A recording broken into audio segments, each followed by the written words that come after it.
They never called it control, they called it guidance, concern, wanting what was best for me. But every choice I made was monitored, every decision was questioned, and every time I pushed back, I was told I was being difficult. The moment I finally said no wasn't dramatic. It was quiet, and it changed everything. For a long time, I didn't recognize it as control. That's how it works. When pressure builds slowly, it starts to feel like structure, not interference. My name is Lauren Mitchell. I was 38, working in account operations, and most of my adult life had been shaped around staying aligned with my family's expectations. Not my goals, their comfort. They had opinions about everything. Where I lived, how I spent money, what decisions were smart, which risks were irresponsible. None of it was loud. It was delivered calmly, like advice I'd be reckless to ignore. If I followed their lead, things stayed peaceful. If I didn't, the tone changed. Not angry, disappointed, as if I'd failed a test I hadn't agreed to take. They framed their involvement as support. We just want to help. We've been through this. You'll see we were right. And every time I hesitated, they reminded me how much easier life was when I listened. They never told me I couldn't do something. They didn't need to. They questioned my judgment just enough that I started doing it myself. I second-guessed decisions before making them. I rehearsed explanations before sharing plans. I softened choices so they'd be easier to accept. I told myself this was normal, that families get involved, that I was lucky to have people who cared. But care doesn't require permission, and it doesn't come with consequences for independence. Over time, the expectations shifted. They expected to be consulted first, then informed, then deferred to. And somewhere in that progression, my life stopped feeling like something I was directing. It felt managed. The breaking point didn't come during a fight. It came during a familiar conversation. They were outlining, again, what I should do next, what made sense, what they expected. And for the first time, I didn't nod. I didn't explain. I didn't adjust my plans to keep things smooth. I realized something with absolute clarity. If I kept complying, this would never end. That was the moment the decision formed. Not to argue, not to convince them, but to stop letting them decide anything for me. The first time I said no, it wasn't dramatic. It was almost casual. That's what surprised me most. They were outlining plans the way they always did, confidently, collaboratively, like the decision had already been made. Where I should be living next, what would be smarter financially, what they expected me to prioritize. They spoke in that familiar tone, the one that left no room for disagreement without consequence. Normally, I would have nodded, asked clarifying questions, adjusted my own thoughts quietly. This time, I didn't. "I'm not doing that," I said. The sentence landed heavier than I expected.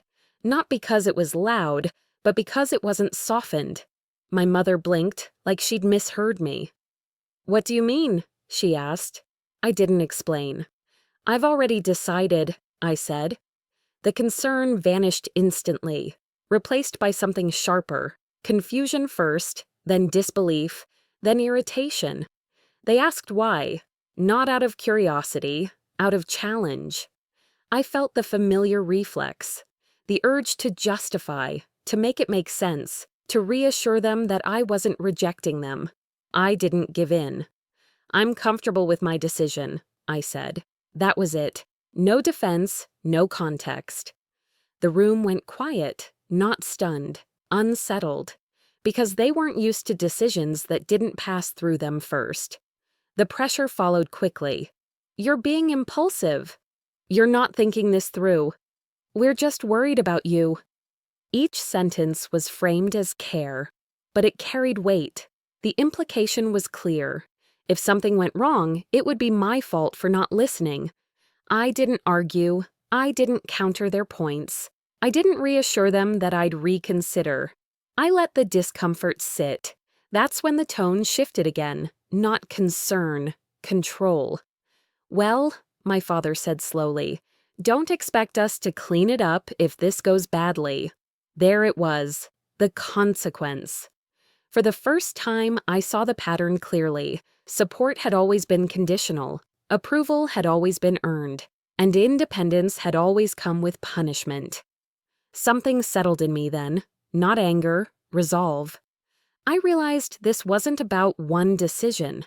It was about who was allowed to make them. And if I backed down now, the lesson would be permanent. So I didn't. That one refusal changed everything. Because once you show you're willing to proceed without permission, the entire system starts to shake. The change didn't happen immediately.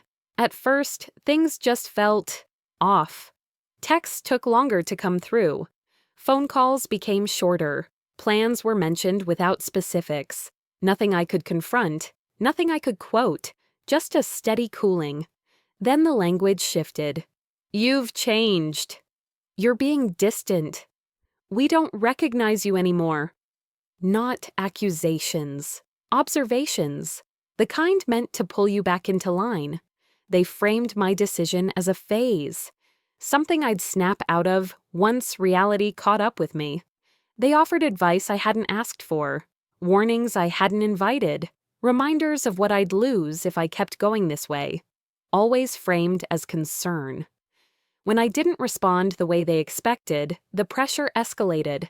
I was told I was being ungrateful, that I was shutting people out, that I was creating problems where there didn't need to be any.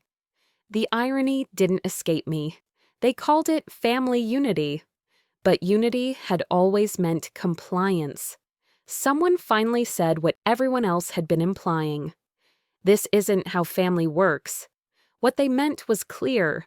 Family doesn't say no. Family doesn't decide independently. Family doesn't make choices without consensus. I noticed something else, too. They weren't asking how I felt. They weren't curious about my reasoning. They just wanted things to go back to the way they were, to when my life was easier to influence. I didn't correct them. I didn't defend myself.